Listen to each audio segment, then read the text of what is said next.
konti na. Yung paangat na yan. Praktisin natin ha. Yan, tas hazard ka sir para hindi ka anuhin ng nasa likod. Ayan, sige, gear 1. Basta ang gagawin mo dyan sir, gasolina. Magagas ka lagi sa uphill. Ganyan. Pag bitaw ng brake, gas. Yan.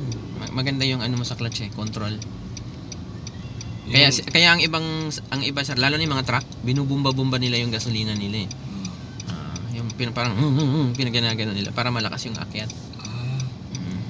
Ganun din dito. Kasi yung atras kasi sir, normal talaga yan sa manual. Hindi pwedeng hindi ka magre-reverse. Yung magba-backward ng konti dito ba, hindi pwede. Normal talaga yan. Yan o. Madiin lang talaga. Dapat dulo lang sir. Dulo lang. Oo. Okay. Yan lang, may sasakyan. Yan. Okay pa rin yun yung ganung sounds ng gas.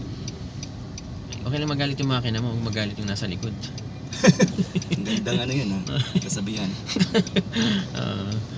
Uphill eh, mahirap mag-uphill. Ayan natin mga, kung kapiraso lang yung atras niya eh. Hindi, tama lang yung timing mo sa clutch. Kasi nag-aaral din yan. Pwede kang pumuntang konti dito sa right. Yan. Minalagbagan mo na brother ha. Yan o, madiin. Madiin talaga. Andun yung, dapat ang pwersa sir ng paa, ipaa lang talaga. Hindi kasama yung tuhod sa pag-brake. Kasi pag kasama yung pwersa ng tuhod, parang tinadyakan mo yung brake nun pag ganun.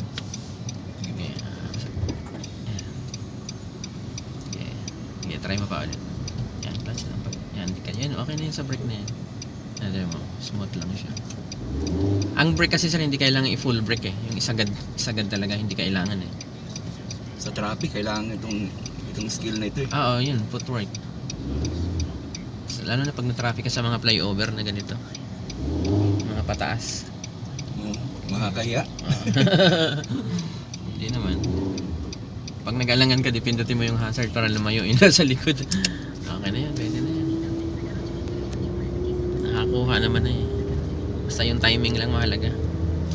Yan, sige. Gear 2. Okay. Kaya mahirap pag manual eh. Oo, no. Skillful